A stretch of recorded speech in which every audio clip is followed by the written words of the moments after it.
Bismillahirrahmanirrahim. Assalamualaikum warahmatullahi wabarakatuh.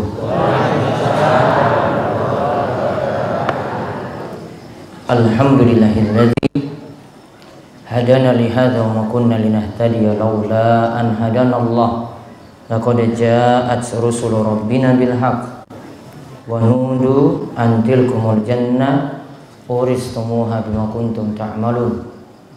Wa asyhadu an la ilaha illallah wahdahu la syarika lah wa asyhadu anna Muhammadan abduhu wa rasuluh. Allahumma shalli ala nabiyyina Muhammad wa ala alihi wa man tabi'ahum bi ihsan ila yaumiddin. Allahumma inna nas'aluka ilman nafi'a wa rizqan thayyiba wa amalan mutaqabbala. Allahumma inna na'udzubika min zawali ni'matik wa tahawuli afiyatik wa fujaati nikmatik wa jami'i sakhatik. Puji syukur kita panjatkan kepada Allah Subhanahu wa taala. Salawat dan salam mungkin-mungkin tercurah kepada junjungan kita Nabi besar Nabi Agung Muhammad sallallahu alaihi wasallam. Dan kita berdoa pada Allah mungkin-mungkin di kesempatan malam hari ini membawa berkah bagi kita sekalian dan membawa limpahan rahmat, juga mungkin-mungkin kita senantiasa mendapatkan ilmu yang bermanfaat, dan ilmu itu nantinya mungkin-mungkin bisa kita amalkan. Allahumma amin. Bapak ibu-ibu sekalian, malam hari ini kita akan lanjut dengan pembahasan pada edisi ke-57 malam Kamis Pahing kali ini dengan bahasan kitab Riyadhus Shalihin karya Imam Yahya bin Syaraf An-Nawawi, di mana kita masih dalam kitab Al-Fadhail tentang keutamaan dalam beramal. Di bab 195 keutamaan sholat sunnah rawatib yang mengikuti sholat wajib, dan penjelasan tentang yang paling sedikit, yang paling sempurna dan di antara keduanya. Baik, kita lihat beberapa hadis kali ini. Dari pembahasan nanti ada 3 hadis. Namun sebelumnya, yang pertama ada pengumuman untuk pertanyaan. Nantinya bisa ditujukan lewat nomor HP berikut ini. Yo lali.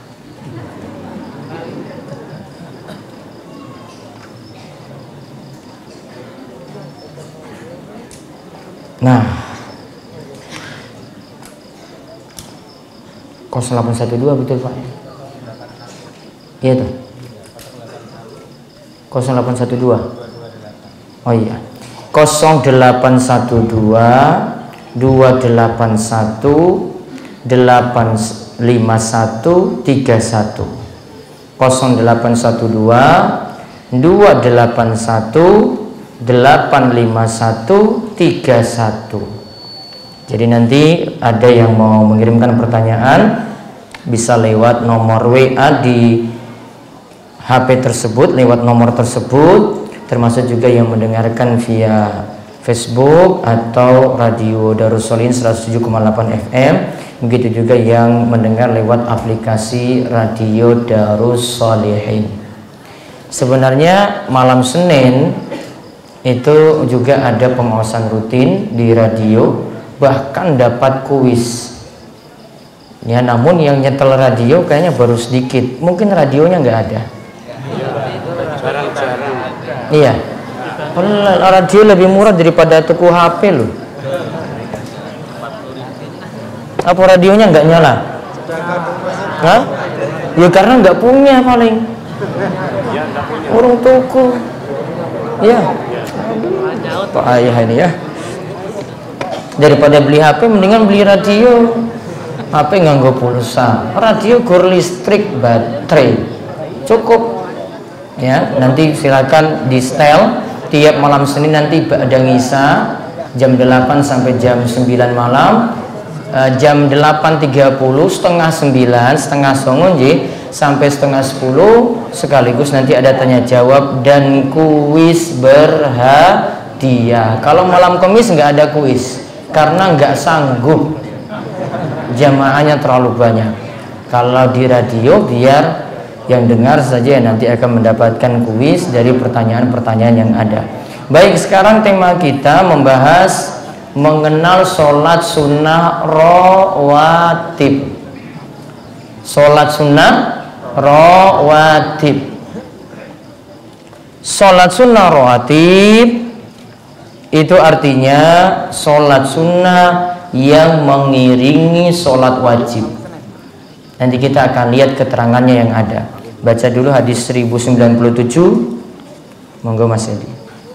Wa an ummil mu'minina ummi Habibah Ramlah binti Abi Sufyan radhiyallahu anhuma qalat sami'tu Rasulullah sallallahu alaihi wasallam yaqulu ma min 'abdin muslimin yusalli lillahi ta'ala kulla yawmin 12 rak'atan tatawwu'an ghairal fariidati illa banallahu lahu baitan fil jannah aw illa buniya lahu baitun fil jannah.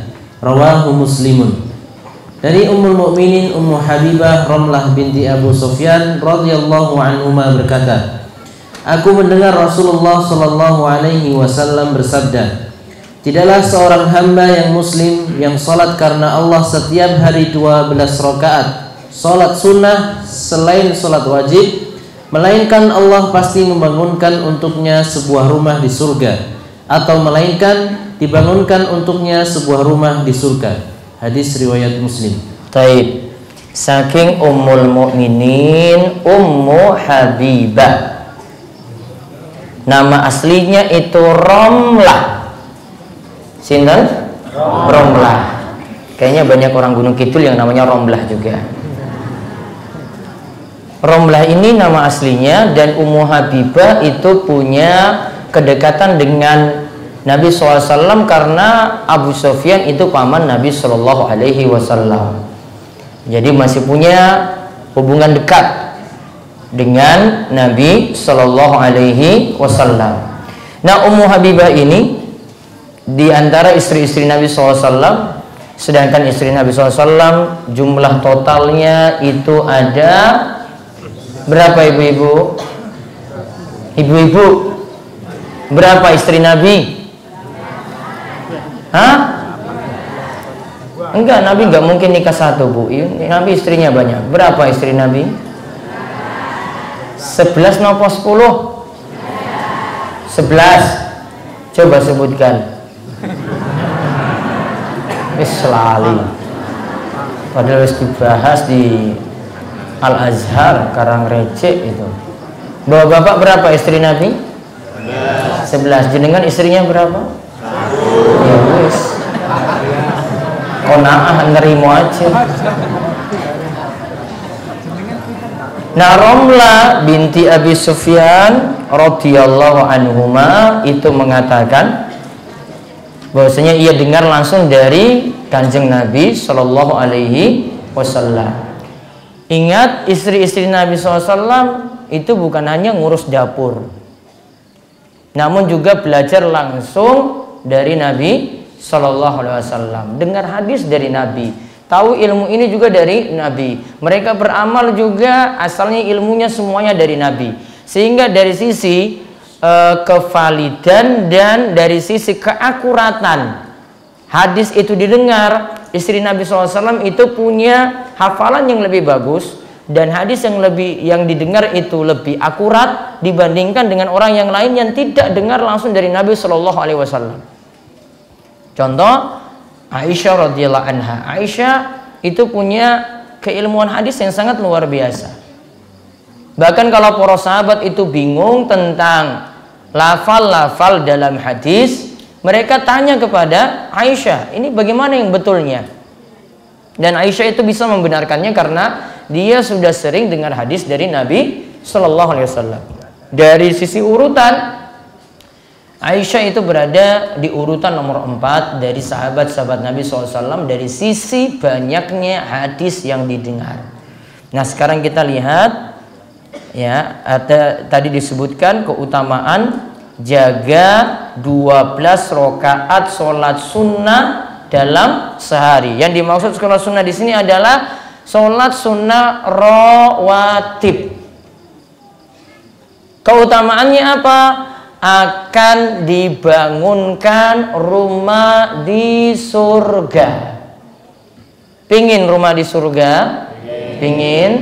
Kalau rumah di dunia macam-macam bentuknya. Ada yang rumah biasa, ada yang cuma gubuk biasa, ada yang punya rumah juga masih utangan, ada ya. Dan juga ada yang kreditan juga ada, KPR juga ada. Betul apa betul? Betul. Kalau di surga nggak ada kayak begitu istilahnya, ya, gratis sesuai nanti dengan amalan di sini yang dilakukan, ya. Gratisnya bukan cuma-cuma, namun ada amalan yang manusia lakukan, seorang muslim lakukan, seperti di sini jaga 12 rakaat dalam sehari, maka nantinya akan dibangunkan rumah di surga. Itu tadi hadis 1097 dari Ummu Habibah. Lihat hadis berikutnya 1098. Wa 'an Ibni Umar radhiyallahu anhuma qala shallaitu ma'a Rasulillah sallallahu alaihi wasallam rak'ataini qabla adh-dhuhri wa rak'ataini ba'daha wa rak'ataini ba'da al-jum'ah wa rak'ataini ba'da al-maghrib wa rak'ataini ba'da al-isya. Muttafaqun alaihi.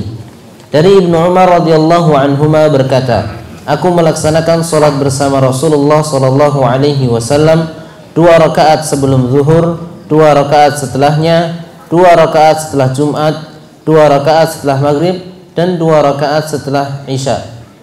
Taib, hadis muttafaqun alaih, riwayat Bukhari dan Muslim.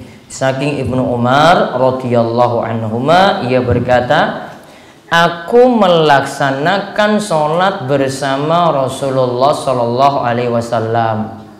Dan ketika itu Ibnu Umar ini paham kalau Nabi SAW melakukan 2 rakaat sebelum zuhur, 2 rakaat ba'diyah zuhur, 2 rakaat setelah Jumat, yaitu setelah Jumatan, 2 rakaat ba'diyah maghrib, dan 2 rakaat ba'diyah ngisya. Nah, di sini Bapak ibu-ibu sekalian ada disebut qobliyah zuhurnya kalih rakaat. Nanti kalau kita lihat dalam riwayat yang lainnya, qobliyah zuhur sekawan rakaat, 4 rakaat. Di sini juga disebut 2 rakaat setelah Jumatan. Dalam riwayat yang lainnya disebutkan ada 4 rakaat. Dan di sini ada sholat sunnah ba'diyah maghrib kalih rakaat, ada sholat sunnah ba'diyah ngisya kalih rakaat. Kemudian hadis 1099. Wa an Abdullah bin Mughaffal radhiyallahu anhu qala qala Rasulullah sallallahu alaihi wasallam baina kulli adhanaini salatun baina kulli adhanaini salatun baina kulli adhanaini salatun qala fi thalithati liman syaa. Muttafaqun alaihi. Al muradu bil adhanaini al adhanu wal iqamatu. Dari Abdullah bin Mughaffal radhiyallahu anhu berkata, Rasulullah sallallahu alaihi wasallam bersabda, di antara setiap 2 adzan terdapat salat, di antara setiap 2 adzan terdapat salat, di antara setiap 2 adzan terdapat salat. Beliau berkata, pada yang ketiga kalinya bagi siapa yang ingin. Muttafaqun alaihi, hadis riwayat Al-Bukhari dan Muslim. Yang dimaksud 2 azan, ada keterangan setelah itu? Yang dimaksud 2 azan adalah azan dan iqamah. Baik. Hadis ini hadis dari Abdullah bin Mughaffal radhiyallahu anhu, ia berkata Rasulullah sallallahu alaihi wasallam bersabda, disebut kalimatnya 3 kali. Kalau dalam bahasa Arab disebut kalimatnya diulang 3 kali, ini namanya kalimat ta'kid, yaitu penekanan. Artinya benar-benar ditekankan di sini. Artinya biar yang as-sami pendengar itu paham. Oh, kalimatnya seperti ini. Nabi ulang lagi. Dan biasanya Nabi SAW itu mengulangi dalam berbicara, terutama saat ceramah atau berkhutbah, beliau ulang beberapa kali supaya lebih memahamkan pada orang yang mendengarnya. Seperti dalam kalimat ini Nabi katakan, baina kulli adzanaini salatun. Antara dua azan. Tadi disebutnya oleh Imam Nawawi, yaitu antara azan lan iqamah. Itu ada 2 rakaat atau ada solat, yaitu minimalnya 2 rakaat. Kemudian di antara 2 azan lagi, yaitu azan dan iqamah, ada solat lagi, yaitu minimalnya 2 rakaat. Antara azan dan iqamah lagi itu ada solat pula. Diulang kalimat ini jadi 3 kali. Sekarang kita lihat faedah saking hadis. Inilah hadis-hadis yang menunjukkan keutamaan solat nafilah, solat sunnah. Inilah hadis-hadis yang menunjukkan keutamaan solat sunnah, nafilah, atau disebut ini solat tambahan pelengkap. Jadi kalau kita bahas solat sunnah, Bapak Ibu-ibu, ini adalah solat pelengkap. Berarti kita lakukan solat sunnah ini kalau sudah melakukan yang wajib. Kalau wajibnya bolong-bolong, mending nambal dulu yang bolong daripada kerjakan sholat sunnah, karena nanti jadinya percuma. Maka ingat, kalau disebut ibadah sunnah itu pelengkap. Sama untuk sholat sunnah, sama juga untuk puasa sunnah. Kalau yang wajib itu belum dipenuhi, mending urus yang wajib dulu.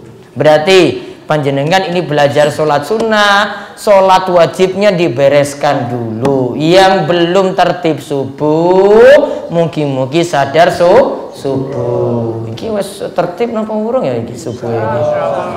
Hah?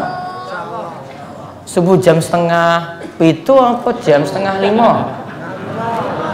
Hah? Apa jadwal saking kemenak itu sudah berubah 4:30 apa 4:30? Hah? Apa 7:30? Kerinan banget iki kalau keterlaluan. Ini kalau belum sadar-sadar juga sholat, ya Allah, iki ngajine iki percuma. Apalagi nanti mau dekat dengan bulan Ramadan, jenengan puasa ora sholat, puasanya masalah. Mendingan sekalian nggak usah puasa saja. Betul itu. Iya loh, nggak usah, ngapain puasa ora sholat, ora ditompo loh puasanya ini. Percumanya kenapa? Nah itu cuma dapat lapar dan haus saja, tidak mendapatkan pahala apa-apa. Jadi ini percuma. Terutama di sini poro takmir masjid, bapak yang biasanya ceramah, tolong ingatkan jamaah itu di masjidnya masing-masing. Dibalani terus Pak. Iya. Orang guru pisan loh ini. Pon, sampun. Tadi apa tadi terakhir? Hah? Puasa. Nah, puasanya apa? Perbaiki yang wajib. Ya, perbaiki yang wajib. Kalau enggak sholat puasanya gimana? Percuma. Alhamdulillah, saya kira tadi enggak dengar. Baik. Jadi diingatkan ke jamaah, yang namanya puasa itu mesti sholat. Nanti mudah-mudahan takmir, saya sudah setiap tahun itu ada buku gratis Ramadan. Kayaknya jenengan sudah punya juga, Ji. Nah, itu diingatkan dalam buku itu ada keterangan-keterangan yang ada, terutama ketika saya bahas tentang masalah hukum meninggalkan sholat, pengaruhnya juga nanti pada puasa. Jadi, kalau kita bahas sholat sunnah, maka dipentingkan dulu sholat wajib. Dan ingatkan juga sholat wajib ini untuk keluarga di rumah. Anak lebih dipentingkan untuk diingatkan dalam masalah sholat daripada dia itu juara kelas. Juara kelas, pinter banget, namun nggak sholat, percuma. Orang sepintar apapun, ibu-ibu punya anak yang pintar, bapak punya anak yang pintar, namun kalau dalam masalah sholat tidak diperhatikan, sayang sekali. Maka ingatkan dalam masalah sholat dulu, anak harus disadarkan dalam masalah sholat. Jangan kalau pentingkan anak itu bisa bangun pagi, berangkat ke sekolah tepat waktu, harusnya juga diusahakan bisa bangun untuk sholat subuh. Sholat subuhnya juga tepat waktu. Awalnya dari situ dulu kebaikan. Kebaikan itu bukan dari prestasi sekolah. Kebaikan itu bukan dari ujian nasional yang sukses. Namun kebaikan itu awalnya dari mana? Sholat. Sholatnya diperbaiki dahulu. Maka nantinya keadaan rumah juga makin baik karena awalnya dari sholat. Terus yang kedua, sholat sunnah rawatib adalah sholat sunnah yang mengiringi sholat wajib, baik qobliyah maupun ba'diyah. Jadi nanti ada qobliyahnya, ada juga ba'diyahnya. Nanti akan kita lihat. Terus yang ketiga. Oh iya, yang ketiga, ngantuk Bu, maaf. Allah menghisab hamba atas amal yang ia kerjakan, bukan sekedar ilmu atau pengetahuannya saja. Taib, yang nanti diperhitungkan itu adalah amalan, bukan hanya sekedar teori. Bukan hanya sekadar teori saja. Kalau cuma teori saja, jenengan ngaji saja, pulang nggak ada amalan, nggak akan dihitung banyak. Cuma dihitungnya jenengan hadir pas kajian. Namun kalau amal nggak ada, maka akan dihisab nanti pada hari kiamat. Iki kok ngaji kok ora amalan, amalannya kok nggak ada sama sekali, sholatnya kok nggak ada. Maka dinilai amalnya dulu. Ilmu itu mesti diamalkan. Ilmu bukan hanya sekedar teori saja. Kalau teori saja tidak bisa. Ya, harus ilmu tadi itu diamalkan. Terus yang keempat, surga disediakan bagi para hamba Allah sesuai dengan kadar amalnya. Nah, surga disediakan itu sesuai dengan kadar amal. Tadi disebutkan 12 rakaat rawatib, jaminannya apa? Akan dibangunkan rumah di surga. Untuk amalan yang lainnya juga nanti ada jaminan-jaminan tersendiri lagi. Terus yang kelima, disunahkan menjaga sholat sunnah rawatib karena Rasulullah Shallallahu Alaihi Wasallam melakukannya. Nah, sebagaimana kita jaga sholat wajib, sholat sunnah rawatib juga usahakan untuk dijaga. Oleh karena itu, Bapak Ibu-ibu, ada kebolehan juga untuk mengqadha sholat rawatib. Ada kebolehan juga untuk mengqadha sholat rawatib. Biasanya yang para ulama ini banyak membahasnya, ini kalau mengqadha rawatibnya tadi bukan di waktu terlarang untuk sholat. Contoh misalnya sholat qobliyah zuhur nggak sempat, maka masih bisa kerjakan ba'diyahnya. Ya, masih bisa dikerjakan pada saat ba'diyahnya, itu setelah sholat zuhur. Qobliyahnya dikerjakan nanti setelah zuhurnya. Itu namanya mengqadha. Yang penting tidak sering-sering. Karena qadha ini kalau ada uzur saja, dan uzur itu bukan keseharian kita dapat. Jadi kadang-kadang boleh mengqadha tadi. Yang nanti para ulama beda pendapat itu tentang mengqadhanya di waktu terlarang untuk sholat, seperti ba'diyah asar itu waktu terlarang untuk sholat, ba'diyah subuh itu waktu terlarang untuk sholat. Boleh nggak mengqadhanya di waktu terlarang untuk sholat seperti ini? Terus yang ke-6, sholat sunnah ba'diyah Jumat bisa 2 atau 4 rakaat. Kalau dalam hadis disebut kalih rakaat untuk sholat ba'diyah Jumat. Dalam riwayat lain disebutkan 4 rakaat. Mana yang dipilih, 2 atau ke-4? Bapak pilih yang mana? 2 atau 4? Hah? Bapak pilih 2 atau 4? 2. Yang sudah dilaksanakan 2. Kalau seandainya jenengan tahu sekarang ini ada 4 rakaat, milih 2 atau 4? Insya Allah 4. Namun kalau lagi malas 2, dan malasnya malas terus. Bisa dipilih 2, bisa dipilih 4. Ada ulama yang rinci 4 rakaat itu kalau lakukan ba'diyahnya di masjid, 2 rakaat itu kalau lakukan ba'diyahnya itu di rumah. Namun seperti Imam Nawawi itu memilih 2 atau 4 ini yang paling afdal 4. Yang paling afdal 4 karena 4 yang paling banyak.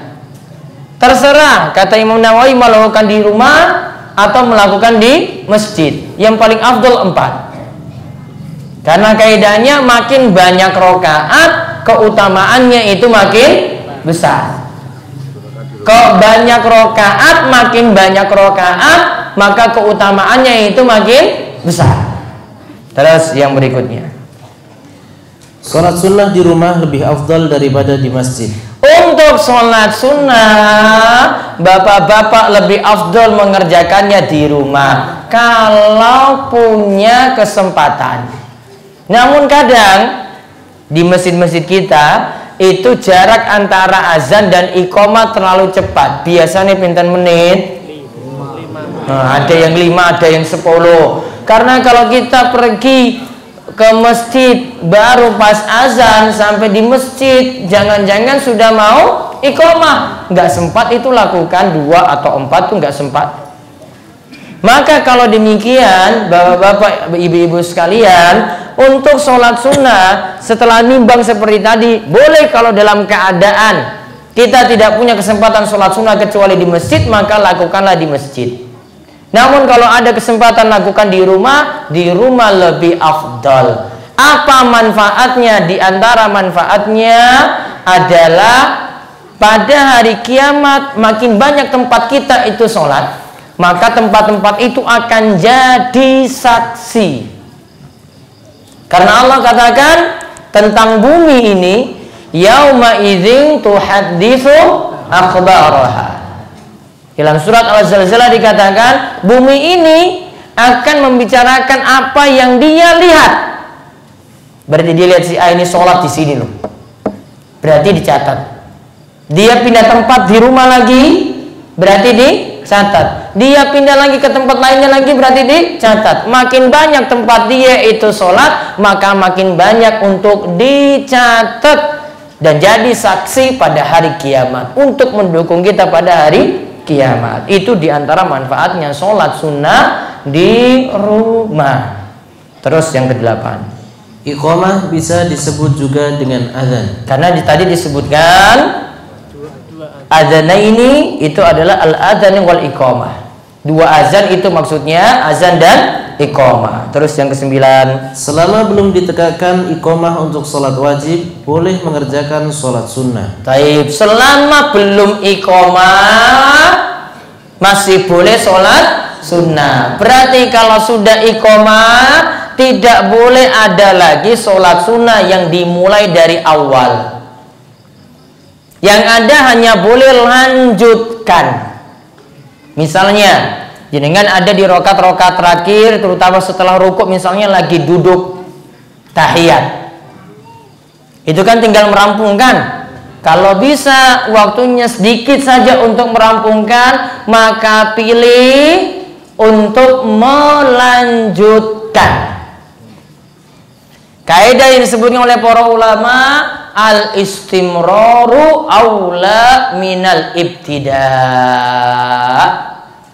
Lanjut itu lebih baik daripada memulai saking awal. Lanjut itu lebih utama daripada mulai dari awal. Dan kaidah ini kadang berlaku umum juga.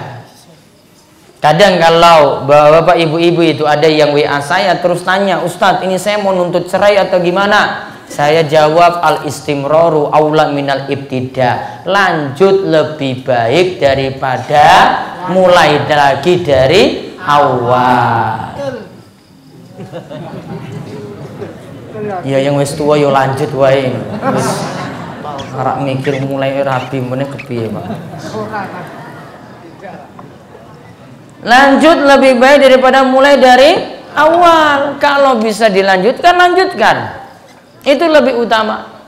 Dan dalil tentang kaidah ini tadi banyak, ya, diantaranya seperti masalah sholat tadi yang lagi di tahiyat akhir, tinggal melanjutkan.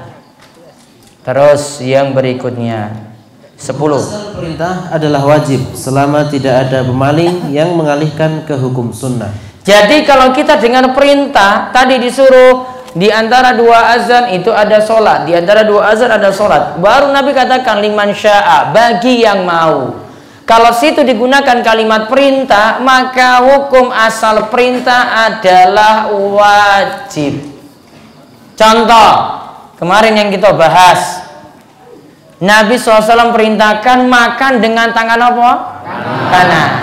Lafaz hadisnya kul biyaminik, makanlah dengan tangan kananmu. Dalam bahasa Arab kalimat ini adalah kalimat perintah. Karena kalimat ini kalimat perintah, maka dimaknakan wajib. Asalnya itu adalah wajib. Maka perintah untuk makan dengan tangan kanan hukumnya wajib. Berarti kalau tidak ada dalil pemaling, maka kita tetap hukumnya wajib. Artinya kalau makan dengan tangan kiri bukan darurat, maka dihukumi berdosa. Makannya harus dengan tangan apa? Kanan. Contoh, biasanya sik ngangge garpu karo sendok apa? Bakso. Bakso itu bukan dengan dua tangan. Sate juga. Sate sama sontok apa sama apa ya? Lontongnya. Lontongnya tangan kiri, satenya tangan kanan. Ketahuan rakusnya berarti. Ya, tetap tangan kanan.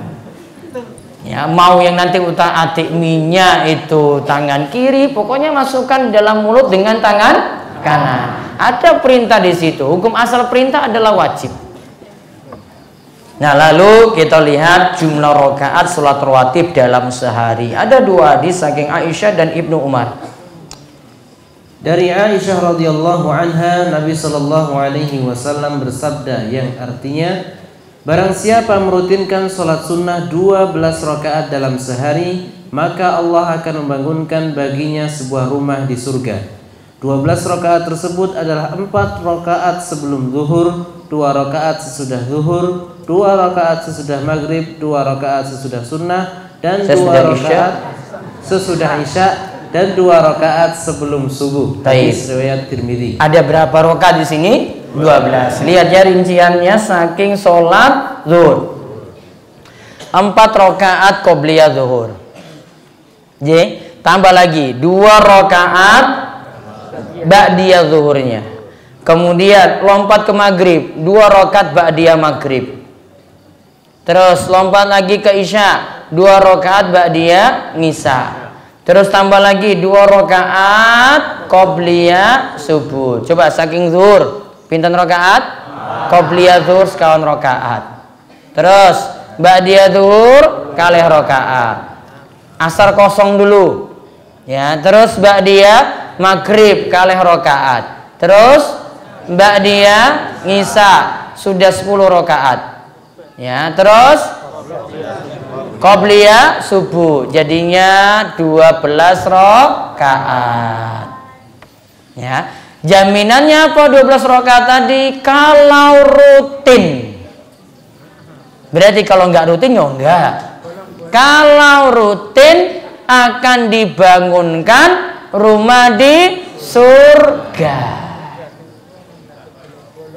Lihat lagi saking Ibnu Umar.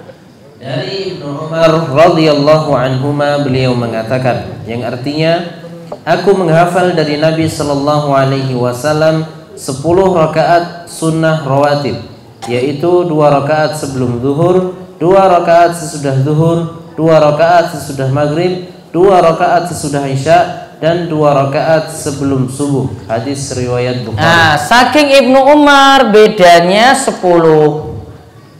10 itu apa saja?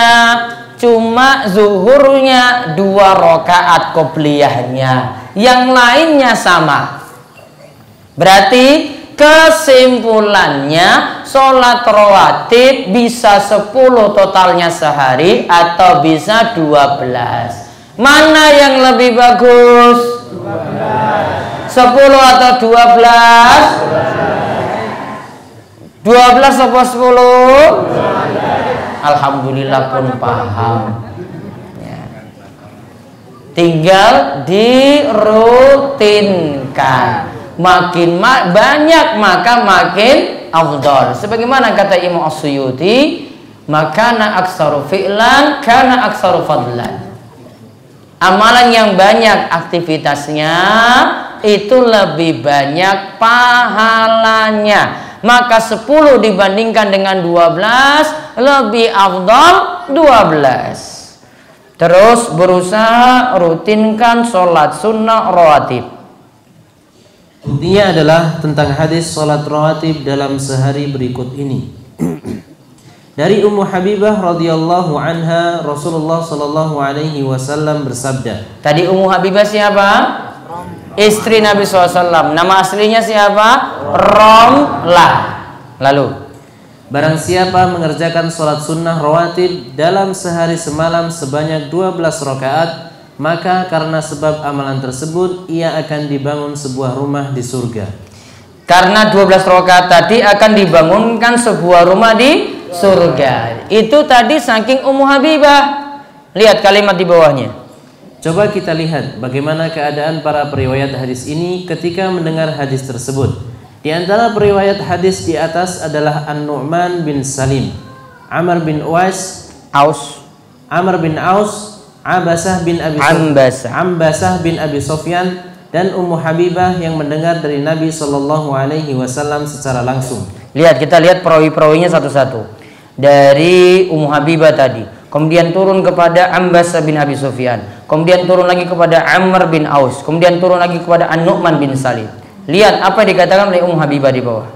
Ummu Habibah mengatakan, aku tidak pernah meninggalkan sholat sunnah 12 rakaat dalam sehari sejak aku mendengar hadis tersebut langsung dari Rasulullah Shallallahu Alaihi Wasallam. Lihat, Ummu Habibah nggak pernah bolong-bolong lagi. Setelah tahu 12 rakaat dalam sehari, dia jaga rutin.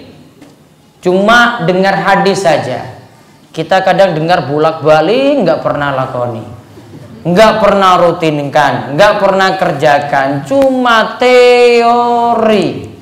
Kalau sahabat itu dengar ilmu langsung amalkan, nggak banyak teori. Terus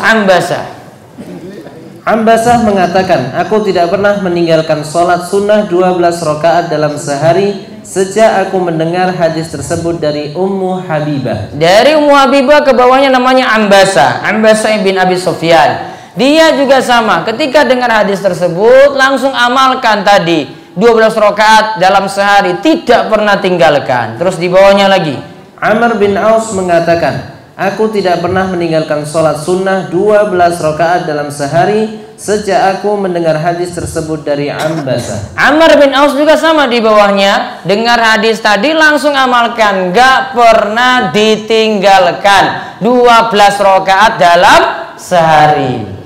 Terus yang terakhir, An-Nu'man bin Salim mengatakan, aku tidak pernah meninggalkan sholat sunnah 12 rakaat dalam sehari sejak aku mendengar hadis tersebut dari Amr bin Aus. Taib, ini hadis riwayat Muslim. Periwayatan seperti ini namanya hadis musalsal. Musalsal itu artinya berantainya sama. Ini ngomong A, di bawahnya niru lagi A. Ini ngomong lagi A, di bawahnya lagi niru A. Ini lagi niru lagi, terus seperti itu. Itu namanya hadis musalsal. Seperti misalnya hadis yang mengajarkan doa ini dibaca ba'da sholat, Allahumma a'inni ala zikrika wa syukurika wa husni ibadatik. Hadis ini disampaikan ke bawahnya, Rasulullah SAW itu sampaikan dulu kepada yang meriwayatkan hadis ini, wahai Muaz, aku sangat senang sekali jika kamu membaca doa ini setiap ba'da sholat. Aku mencintaimu, aku senang sekali jika doa ini kamu baca di saat ba'da sholat. Allahumma inni ala zikrika wa syukrika wa husni ibadatik. Muaz sampaikan di bawahnya kayak gitu lagi.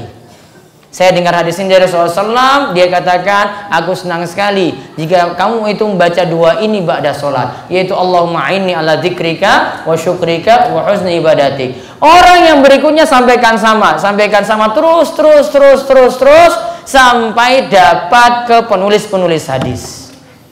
Maka kadang penulis hadis nyampaikan seperti itu juga sampai ke kita. Itu namanya hadis apa tadi? Musalsal. Jadi ada yang penyampaiannya sambil senyum. Orang yang nyampaikan hadis di bawahnya juga senyum juga. Ya. Kalau dia sambil berdiri, nyampaikannya juga sambil berdiri ke bawahnya. Berdiri lagi terus. Kok kamu berdiri? Oh, yang nyampaikan guru saya dulu juga nyampaikan sambil berdiri. Itu namanya hadis musalsal. Ada beberapa hadis tentang ini, ya, riwayat-riwayatnya juga bisa diperoleh dari beberapa ulama, dan itu ada sanadnya langsung sampai Nabi Shallallahu Alaihi Wasallam. Kemudian pembahasan terakhir, cukup sholat sunnah rawatib, tahiyatul masjid sudah masuk di dalamnya. Ini pembahasan baru, nanti diperhatikan penjelasannya seperti apa. Lihat fatwa dari Syekh Muhammad bin Shalih Al Utsaimin. Monggo. Syekh Muhammad bin Shalih Al Utsaimin rahimahullah pernah ditanya, wahai Syekh yang mulia, apakah 2 rakaat sholat duha bisa digabungkan dengan sholat sunnah tahiyatul masjid? Taib. Apakah sholat duha bisa gabung dengan sholat tahiyatul masjid? Tahiyatul masjid artinya apa? Sholat ketika masuk masjid. Digabungkan dengan sholat apa di sini tanyakan? Duha. Yang ditanya ulama besar Saudi Arabia di masa silam, pakar fikih, namanya Syekh Muhammad bin Shalih Al Utsaimin. Dia punya majelis setiap hari Kamis. Kamis pagi itu biasanya Saudi libur, kemudian dia buka, orang-orang atau murid-muridnya itu datang, dia kasih kajian sebentar, setelah itu yang banyaknya tanya jawab. Ya, setelah itu banyaknya itu apa? Tanya jawab. Dibuka nanti yang ini tanya apa 1, ini tanya apa 2, tanya apa 3, sampai sekitar ada 250-an kaset untuk tanya jawab ini. Ya, dulu saya pernah punya kaset-kasetnya, namun sekarang sudah dalam bentuk CD. Ya, dulu bukan kasetnya kayaknya, punya CD-nya.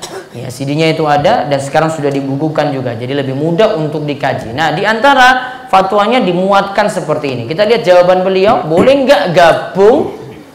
Yaitu gabungkan sholat apa? Duha dan tahiyatul masjid. Jawaban beliau rahimahullah. Misalnya seseorang masuk masjid pada waktu duha, lalu ia berniat melaksanakan sholat duha, sholat sunnah duha, maka sholat tahiyatul masjid sudah masuk di dalamnya. Nah, lihat, kalau niatannya langsung masuk masjid, langsung sholat duha, maka sholat tahiyatul masjid sudah masuk dalam sholat duha, tanpa dia spesialkan niatan sholat tahiyatul masjid, langsung saja sholat duha, maka tahiyatul masjid sudah masuk. Alasannya lihat berikutnya. Begitu pula ketika masuk, lalu ia melaksanakan sholat rawatib, maka sholat tahiyatul masjid juga sudah termasuk di dalamnya. Kalau kita sholat rawatib juga, sholat tahiyatul masjid sudah masuk di dalamnya. Jika kita masuk masjid langsung sholat rawatib.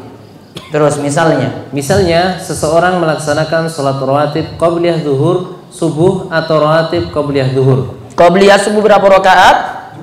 2. Sholat rawatib qabliyah zuhur tadi berapa? 4. Namun kan dikerjakan nanti kalih rakaat salam. Karena Nabi SAW mengatakan sholatul laili wan nahar masna. Dalam hadis riwayat kitab Sunan, Nabi katakan sholat malam dan siang hari. Untuk sholat sunnahnya 2 rakaat salam, 2 rakaat salam. Terus, maka sholat tahiyatul masjid pun tercakup di dalamnya. Akan tetapi sebaliknya, sholat tahiyatul masjid tidak bisa mencukupi sholat rawatib. Nah, namun kalau dia masuknya gini, saya masuk masjid, langsung sholat tahiyatul masjid. Jadi niatannya kalau tahiyatul masjid, rawatib belum masuk. Namun kalau niatannya itu sholat rawatib, tahiyatul masjid sudah masuk. Lanjut. Seandainya seseorang masuk masjid setelah dikumandangkan azan zuhur, lalu ia berniat laksanakan sholat tahiyatul masjid, maka ini tidak bisa mencakup sholat rawatib. Nah, jadi tidak bisa sebaliknya. Kalau mau simpel, sederhana, apalagi panjenengan itu orang sibuk. Sibuk mboten, Pak? Sibuk. Ibu-ibu sibuk? Nah, apalagi sibuk, maka cukup 2 rakaat rawatib saja sudah masuk dalamnya tahiyatul masjid. Bahkan cukup 2 rakaat rawatib saja masuk dalamnya juga sholat sunnah wudhu. Jadi kalau cuma rawatib itu sudah langsung rangkap 3 di dalamnya. Rawatibnya masuk, tahiyatul masjidnya masuk, sholat sunnah wudhu juga masuk. Itu kalau ngaji paham. Kalau orang ngaji, orang paham-paham, amalannya banyak, belum tentu diterima. Namun kalau sudah ngaji, amalannya sedikit saja. Cuma 2 rakaat ini loh. Namun dia mainkan niat di situ. Niat tahiyatul masjid masuk, sholat sunnah wudhu juga masuk. Amalannya nggak perlu banyak-banyak. Daripada banyak-banyak, ya. Yang ini sederhana, waktu kita lebih ringkas daripada banyak waktu itu habis. Lihat di bawahnya lagi. Berarti maksud Syekh Ibnu Utsaimin rahimahullah, cukup seseorang melakukan sholat rawatib 2 rakaat, maka sholat tahiyatul masjid sudah ada di dalamnya. Karena dalam hadis cuma mengatakan lakukan 2 rakaat ketika masuk masjid. Kan dalam hadis cuma katakan lakukanlah 2 rakaat ketika masuk masjid. Berarti ketika masuk masjid saya bisa langsung sholat rawatib itu juga sama 2 rakaat. Coba kita lihat hadisnya. Dari Abu Qatadah bin Rabi'i al-Ansari radhiyallahu anhu, Rasulullah sallallahu alaihi wasallam bersabda, "Idza dakhala ahadukumul masjidah, fala yajlis hatta yusalliya raka'ataini." Jika salah seorang di antara kalian memasuki masjid, janganlah ia duduk sampai mengerjakan salat 2 rakaat. Baik, disuruh masuk masjid lakukan 2 rakaat. Bisa jadi kita langsung sholat rawatib sama-sama juga 2 rakaat. Maka sholat tahiyatul masjid sudah ada di dalam sholat rawatib. Wallahu waliyut taufiq wassadad. Hanya Allah yang berikan taufik dan hidayah. Mugi-mugi penuh berkah dan bisa diamalkan. Baik. Ada pertanyaan saking radio wonten? Dibaca dulu dari radio sambil nunggu kertas. 9 pertanyaan. Yang pertama, dari Marsudi Pangkamunaf, bolehkah menggabungkan sholat fajar, qobliyah subuh dan tahiyatul masjid dalam satu sholat? Qobliyah subuh dan tahiyatul masjid. Cukup niatkan qobliyah subuh, maka tahiyatul masjid masuk di dalamnya, gitu. Yang kedua, saya pernah melihat bapak-bapak sholat hanya menggunakan sarung tanpa memakai baju atasan. Bagaimanakah penjelasannya? Tidak sopan. Kenapa tidak sopan? Rasulullah SAW itu katakan, kalau kamu itu sholat, bagian pundakmu itu ditutup, pundaknya ditutup, nggak cukup dengan sarung. Apa pernah bapak-bapak ngadap Pak Lurah dengan sarung gitu saja, atas tuh nggak ada? Datanglah mau minta sesuatu sama Pak Lurah, ini nggak usah Pak Presiden, Pak Lurah saja, bisa? Boleh nggak kayak gitu? Wah, nggak sopan. Ya makanya disuruh, Nabi SAW suruh dalam hadis, tutup pundak, sehingga nggak cukup hanya nutup aurat. Hadis tadi tentang perintah nutup pundak, hadis riwayat Bukhari dan Muslim. Ada lagi? Iya, Ustadz, bagaimana cara pelaksanaan sholat hajat dan kapan waktu yang paling tepat melaksanakannya? Sholat hajat, wallahu a'lam, para ulama beda pendapat, ada yang sahihkan, ada yang doifkan hadisnya. Yang tepat hadisnya sahih cukup 2 rakaat, ya cukup 2 rakaat saja. Untuk masalah pelaksanaannya bebas. Nanti kapan-kapan saya bahas sholat hajat secara khusus. Wallahu a'lam. Iya, selanjutnya Tan, apa itu mutafakun alaih? Mutafakun alaih yang tadi ada kalimat selanjutnya, Bukhari Muslim. Jadi hadis tersebut disepakati oleh 2 penulis hadis, yaitu Bukhari dan Muslim. Terus. Iya, assalamualaikum Ustaz. Waalaikumsalam warahmatullahi wabarakatuh. Bagaimana jika ketika sedang sholat tahiyatul masjid mengganti niat menjadi sholat rawatib dikarenakan sudah iqomah? Taib. Dia ganti saking tahiyatul masjid diganti dengan rawatib, tidak boleh. Karena rawatib lebih tinggi daripada tahiyatul masjid. Ganti niat dari yang rendah ke tinggi tidak boleh. Yang tinggi ke rendah boleh. Contoh rawatib ganti tahiyatul masjid boleh. Karena rawatib lebih tinggi daripada tahiyatul masjid. Ada lagi? Iya. Assalamualaikum Ustaz. Waalaikumsalam warahmatullahi wabarakatuh. Bagaimana hukum sholat wajib tetapi membuat kloter kedua? Sholat wajib kloter kedua boleh, jamaah kedua boleh, jamaah ketiga boleh, jamaah keempat boleh, kelima boleh, keenam boleh, seterusnya. Tidak ada masalah untuk jamaah kedua dan ketiga. Bukti bahwasanya ini dibolehkan, Nabi SAW pernah setelah selesai sholat lihat ada sahabat yang telat sholatnya. Lantas karena kasihan dia belum sholat berjamaah, Nabi SAW minta sahabat yang lainnya, siapa yang mau bersedekah untuk orang yang belum sholat jamaah ini? Iya. Berarti menunjukkan masih bolehnya lagi jamaah yang kedua. Jamaah kedua itu dibolehkan, ketiga dibolehkan, dan seterusnya. Terus? Iya. Apakah ketika sholat sunat witir tertabrak adzan subuh, haruskah diselesaikan sampai salam? Padahal adanya mendahului jadwal sholat yang ditetapkan. Oh, azannya lebih cepat daripada waktu yang ditetapkan, berarti azannya keliru.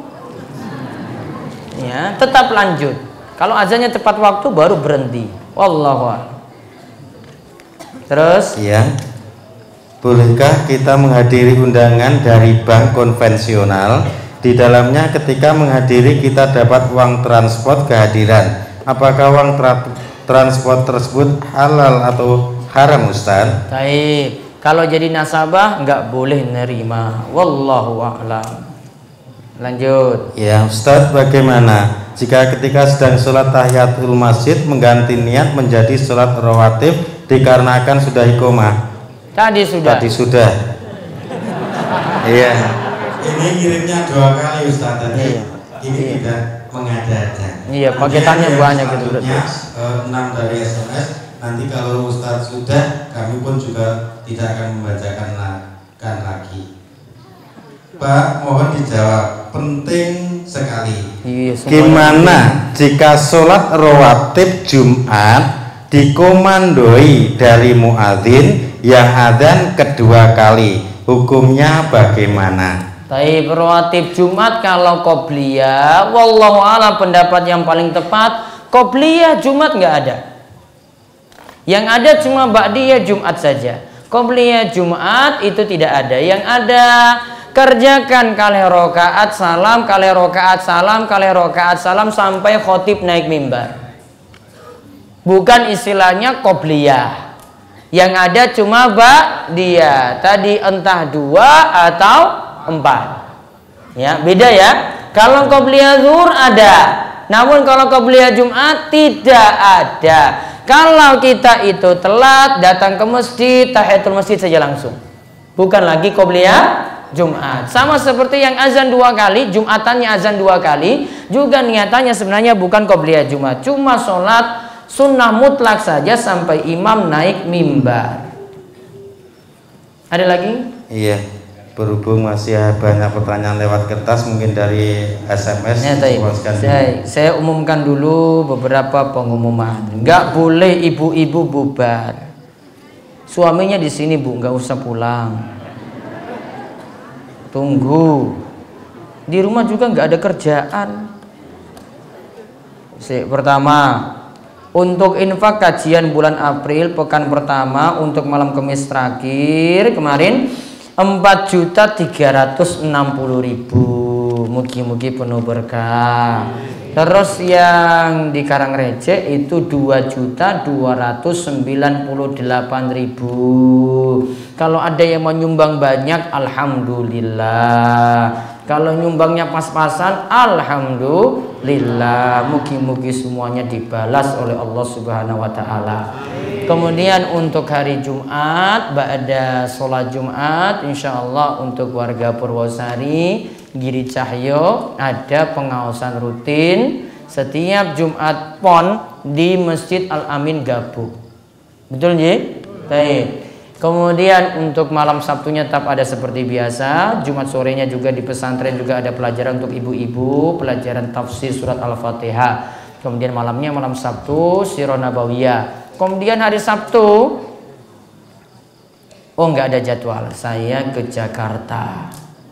Mau ikut? Betul sah. Hari Ahad besok itu Ahad Kliwon, paginya saya tidak ngisi di Karangtengah. Karangtengah diundur jamnya jam 12.30 sampai menjelang sholat ngasar. Yang sebelumnya diberitahu malam Senin diubah jam 12.30 sampai menjelang ngasar. Kemudian paginya ya saya ngisi di Pogung, di Masjid Pogung Dalangan. Ya, Pogung Dalangan di utara Sarjito atau Fakultas Teknik UGM. Jadi ngisinya di tempat yang dulu saya ngekos di situ. Ya, dulu ngekos di Pogung, maka ngisi untuk warga Pogung. Coba saya dulu ngekosnya di Gunung Kidul, ya mungkin di sini terus. Terus malam Seninnya itu seperti biasa diingat jam 20.30 nyetel radio 107,8 FM. Kalau belum bisa dengar berarti nanti ke toko beli radio. Kalau enggak tuku HP Android, kemudian install dari Play Store, cari radio DS. Kalau nggak bisa lagi, yo berarti memang nggak mampu untuk dengar radio. Padahal radio itu cuma berapa yo radio yo? 100.000 yo paling ya. Iya toh? Ya wes. Berarti nanti jatah makannya dikurangi 1 hari saja untuk beli radio. Ya puasa sedino sajalah cukup. Ya, untuk beli apa tadi? Radio. Ya, nanti jam 20.30 sampai selesai. Di akhir nanti ada kuis. Alhamdulillah kemarin ada 6 orang dapat kuis dan sudah dapat hadiah menarik dibawa pulang. Tinggal yang belum saja silakan ngikuti dan nanti jawab pertanyaan-pertanyaan yang ada. Siapa tahu beruntung untuk motor. Ya, motor atau apa. Kalau motor dari pesantren nggak kredit. Bisa dikasih, namun kuncinya dulu berarti baru nanti isinya. Taib, Ustadz, apakah jika seorang yang KTP-nya Islam tetapi semasa hidupnya tidak pernah menjalankan sholat, apakah ketika dia meninggal harus disolatkan atau tidak? Disolatkan, karena sudah ngaku muslim. Kalau tidak disolatkan maka semua warga Gunung Kidul 99,9% semua nggak usah disolatkan saja karena belum sadar sholat. Betul nggak? Berat banget loh ini, apalagi ada Mbah Kaum sini banyak. Ya toh Mbah Kaum? Jadi kan berat loh kayak gini kalau saya ngomong nggak boleh nyolatkan. Ya wes Mbah Kaum nggak ada kerjaan kalau gitu. Ustadz, selama ini ketika ziarah kubur saya selalu mendoakan yang dikubur. Tetapi setelah saya tahu hadisnya, ketika Nabi Muhammad SAW dilarang mendoakan ibunya kemudian Nabi menangis, Kemudian kemudian bagaimanakah tata cara ziarah kubur yang benar? Boleh mendoakan ketika ziarah kubur, mendoakan yang telah meninggal dunia tadi. Adapun untuk Kanjeng Nabi, kenapa tidak boleh mendoakan ibunya? Karena ibunya mati dalam keadaan tidak memeluk Islam. Apakah membawa air dalam botol dan bunga itu juga ada tuntunan dari Rasulullah SAW? Yang lebih dibutuhkan doa, bukan air, bukan bunga, bukan wangi-wangian yang banyak. Yang penting doa yang ditujukan kepada orang yang telah meninggal dunia. Bagaimana jika sholat sunnah di antara dua azan, padahal itu waktu yang tidak ada sholat di dalamnya? Contohnya 2 rakaat sebelum asar, boleh. Contohnya lagi 2 rakaat sebelum maghrib, boleh. Karena hadis tadi umum, boleh kerjakan sebelum asar 2 rakaat, boleh kerjakan sebelum maghrib juga 2 rakaat, boleh mengerjakan sebelum ngisya juga 2 rakaat. Namun tidak masuk rawatib yang 12 tadi. 12 tadi cuma disebutkan seperti itu yang sudah disebutkan tadi. Bagaimana sholat seseorang jika dia belum sholat zuhur karena dia ketiduran, lalu dia bangun tidur pas ngasar? Maka bagaimana cara melaksanakan sholat zuhurnya sedangkan itu dia akan melaksanakan sholat ngasar? Berarti bangunnya pas ngasar, zuhur belum. Solusinya gimana? Sholat zuhur tetap dikerjakan di waktu ngasar tadi. Mana yang duluan dikerjakan? Zuhur dulu apa ngasar? Boleh zuhur dulu baru ngasar, atau ngasar dulu baru zuhur. Dua-duanya boleh. Karena kalau untuk yang ditakhirkan itu tidak dipersyaratkan berurutan. Namun kalau yang di awal, yaitu misalnya kalau jamak takdim, itu baru ada urutan. Jadi tetap sholat zuhurnya dikerjakan di waktu asar. Tidak boleh ditunda-tunda lagi, langsung. Dan itu adalah kafarah untuk dia tadi luput dari sholat zuhurnya karena ketiduran.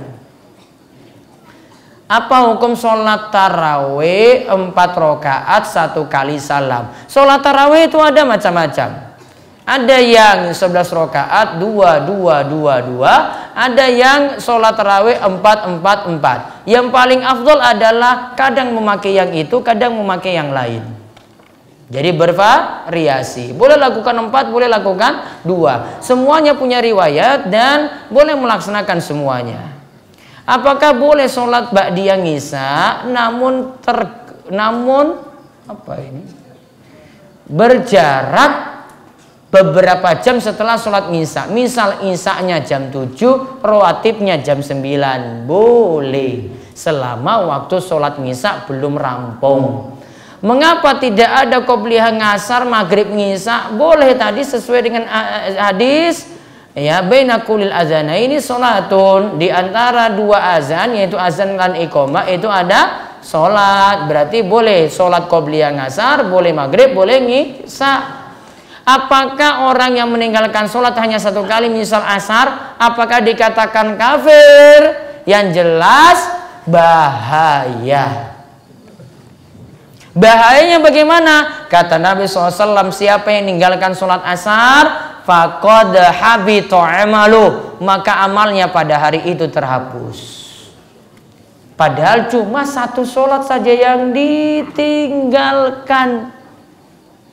Yang lainnya hari itu tidak dinilai. Termasuk juga kalau melakukan sholat, termasuk juga kalau melakukan puasa, 1 sholat ditinggalkan, maka puasanya tidak dinilai juga gara-gara meninggalkan sholat. Karena Nabi SAW katakan tadi, siapa yang meninggalkan sholat asar, maka terhapuslah amalnya. Di masjid terlanjur duduk, bolehkah berdiri lagi tahiyatul masjid? Kalau sudah duduk tidak ada lagi tahiyatul masjid, kalau duduknya sudah terlalu lama. Kaum muhajirin dan ansor pada zaman Nabi, apakah sama-sama kaum ansor sekarang ini? Apakah sama dengan kaum Ansor sekarang ini? Kaum Muhajirin itu yang berhijrah saking Mekah ke Madinah. Ansor itu penduduk Madinah asli. Kebetulan saudara ada acara kirim doa untuk keluarga yang sudah meninggal dunia dan seterusnya. Terus apakah makanannya itu boleh dimakan ataukah tidak? Wallahu a'lam, ditunda dulu. Apa benar seorang istri tidak boleh meninggalkan rumah suami selama 3 hari berturut-turut? Kalau memang benar, apa dasarnya? Hadisnya atau Quran ayat berapa? Apa benar seorang istri tidak boleh meninggalkan rumah suami selama 3 hari berturut-turut? Kalau orang pamit yo masalah. Iya, harus pamit ini. Ini kan gak jelas nih pertanyaannya. Ya masa pergi gitu saya 3 hari nggak balik-balik?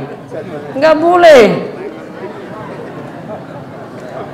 Apa ada tuntunannya membaca la ilaha illallah dalam hitungan tertentu, misal 100 kali setelah sholat? Yang ada 1 hari baca la ilaha illallah wahdahu la syarikalah lahul mulku wa lahul hamdu wa huwa ala kulli syai'in qadir. Baca 100 kali.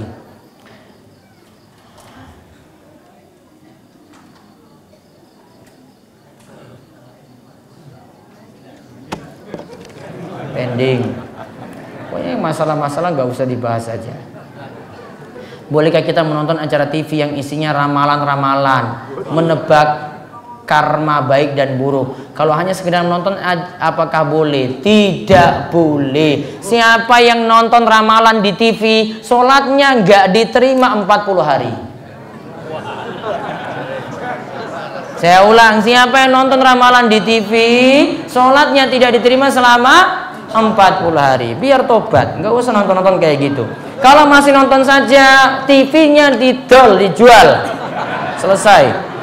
Bagaimana zikir setelah sholat tarawih? Yang ada, nanti saya akan jelaskan di pembahasan Ramadan. Yang ada untuk zikir ba'da tarawih tidak ada. Antara sholat duduk, antara sholat tarawih juga tidak ada. Yang ada nanti ba'da witir. Subhanal malikil quddus, subhanal malikil quddus, subhanal malikil quddus, rabbil malaikati warruh. Allahumma inni a'udzu biridhaka min sakhatik wa bi mu'afatika min 'uqubatik wa a'udzu bika minka la uhsi sana'an 'alaik anta kama asnaita 'ala nafsik. Itu. Adapun riwayat baca asyhadu alla ilaha illallah dan seterusnya antara duduk tarawih atau antara tarawih ke witir, tidak ada hadis yang mendukung ini. Dimasukkan oleh Syekh Al-Albani dalam silsilah al-ahadits ad-dhaifah. Hadisnya dhaif. 11 sholat rawatib, sholat rawatib 4 rakaat sebelum zuhur lebih afdal 1 salam atau 2 salam. Boleh 1 salam, boleh 2 salam. Mau kerjakan 2 lebih bagus. Sholat tarawih lebih utama 11 rakaat atau 23. Boleh 11, boleh 23. Yang jelas mau 11 atau 23 nggak boleh ngebut. Nggak boleh pakai kecepatan RPM. Rakaat per menit. Kalau 4 rakaatnya rampungnya sak menit, keterlaluan. Mendingan bubar, nggak usah di belakang imam semacam itu. Capek. Apa manfaatnya juga sholat ngebut? Sholat ngebut pertanyaannya, sholat ngebut sah napa mboten? Enggak sah, percuma. Maka kalau yakin imamnya terlalu cepat, ngebut sekali. Bismillahirrahmanirrahim, alhamdulillahirrahmanirrahim, sak nafas, tekan amin. Terus Yasin, Allahu Akbar. Belum kita ucapkan subha, sami Allahu liman hamidah. Belum Rabbana, Allahu Akbar. Belum subhana rabbiyal a'la, baru subha, Allahu Akbar lagi. Keterlaluan imam ini. Nggak boleh. Ya, bubar dari situ. Kalau nggak jenengan pamit sudah, pergi saya dari situ. Nggak boleh sholat di belakang imam ngebut. Ingat Bapak Ibu-ibu, syarat sholat itu tumak nina. Ini juga pernyataan dalam mazhab Syafi'i. Harusnya yang senang juga untuk amalan-amalan Syafi'i, manut pada mazhab Syafi'i. Syafi'i itu nggak senang ngebut. Kalau kok ngaku Syafi'i namun senang ngebut, keterlaluan. Fikih Syafi'inya taruh di mana? Ya, fikih Syafi'i itu harus tumakninah. Itu masuk dari 13 rukun sholat atau 17 rukun sholat. Tanya sama ulama Syafi'i dari dulu sampai sekarang sama. Nggak ada yang suruh cepat-cepat. Lihat, tumakninah, dengar ya, tumakninah kadarnya itu adalah sekitar kita membaca subhanallah. Berapa menit coba? Coba berapa detik itu? Subhanallah, 4 detik loh paling minimal. Kalau kita hitung imam kok baru baca subha sami Allahu liman hamidah, berarti imam nggak tumakninah. Paham ya? Berarti imam nggak tumakninah, maka nggak ada manfaat. Jadi kalau di sini 11 atau 23 terserah. Yang penting tidak ngebut sholatnya tadi, biar tidak sia-sia. Sholat qobliyah subuh dikerjakan terbaik pada waktu pukul berapa? Qobliyah subuh itu azan subuh masuk, kemudian sholat qobliyah subuh. Kalau sudah iqomah tidak ada lagi qobliyah subuh. Namun kalau ibu-ibu di rumah tidak mesti pakai patokan iqomah di masjid. Baru bangun misalnya 4:30, di masjid sudah iqomah, ya, jenengan baru ibu-ibu itu baru bangun wudhu, maka boleh qobliyah dulu, kemudian laksanakan sholat subuh. Soal sunnah membaca surat Al-Kahfi, hanya bisa mendengar saja. Amalan pahalanya sama, dia cuma mendapatkan pahala mendengar saja. Kalau membaca langsung lebih afdol. Terakhir, bagaimana hukumnya seorang muadzin melakukan iqomah padahal dari salah satu jamaah masih ada yang mengerjakan sholat sunnah belum selesai. Kita itu iqomah patokannya bukan makmum. Iqomah itu patokannya Pak Imam sudah datang apa belum. Kalau patokannya makmum, banyak makmum yang telat, ya kan? Namun kalau Pak Imam sudah masuk, oh Pak Imam sudah iqomah, nggak penting lihat yang di belakang. Kalau misalnya yang di belakang ada 100 orang belum sholat sunnah semuanya, coba kapan memulai sholat berjamaah? Berarti patokannya siapa? Imam yang datang, bukan dari makmum yang belum selesai sholat sunnah. Maka resikonya makmum harus batalkan kalau memang rakaatnya masih lama, ya, karena dia harus pentingkan untuk mengikuti imam. Terakhir ada di sini, ada lewat WA. Berarti sholat rawatib tidak bisa dilaksanakan setelah azan dikumandangkannya. Rawatib itu setelah azan kumandang baru lakukan rawatib, bukan sebelum azan. Kalau ba'diyah, sholat ba'diyah untuk rawatibnya berarti setelah sholat wajib sampai waktu sholatnya rampung. Pengumuman terakhir sebelum bubar, ini belum boleh bubar loh ibu-ibu, ya. Sebelum bubar ada nanti daurah dua ini lagi. Yang pertama 10 sampai 12 Mei itu nanti ada daurah di pesantren. Monggo seperti yang kemarin daurah takmir, bapak-bapak segera daftar. Panjenengan nggak daftar nggak akan diterima kalau sudah full kuotanya. Ini batasannya 250, masih sekitar ada 50 lagi lah. Jadi silakan daftar lewat Pak Abdurrahman Kokam, ya. Bapak-bapak takmir silakan daftar. Ibu-ibu juga boleh daftar, namun tidak disediakan tempat penginapan, ya, karena ngurus ibu-ibu lebih berat daripada bapak-bapak. Terus yang kedua, yang tadi diumumkan oleh Pak Parji di awal, yang belum dapat jodoh, tanggal 12 Mei hari Sabtu itu nanti ada seminar pranikah. Yang sudah dapat jodoh nggak boleh ikut lagi, ya, nggak boleh ikut lagi. Ini yang belum dapat jodoh saja, yang jomblo-jomblo, ya. Yang sudah wis tua sudah nggak usah mikir nambah jodoh lagi, mikir untuk persiapan amal jariyah. Hah? Apa jenengan duda? Pokoknya nggak urus yang duda-duda rondo-rondo nggak dulu. Ini mau ngurus yang jomblo-jomblo dulu. Ya, itu saja. Nanti pengumumannya akan nyusul berikutnya. Silahkan untuk yang 10 sampai 12 Mei tadi, silahkan untuk daftar. Dan diingat hari Ahad itu kajian di Karangtengah jam 12.30. Ahad pagi tetap ada seperti biasa di pesantren kajian Bulughul Maram. Kita tutup kalian doa kafaratul majelis, monggo. Subhanakallahumma bihamdika asyhadu an la ilaha illa anta astaghfiruka wa atubu ilaik. Assalamualaikum warahmatullahi wabarakatuh. Hati-hati jalani licin, pelan-pelan ketika pulang.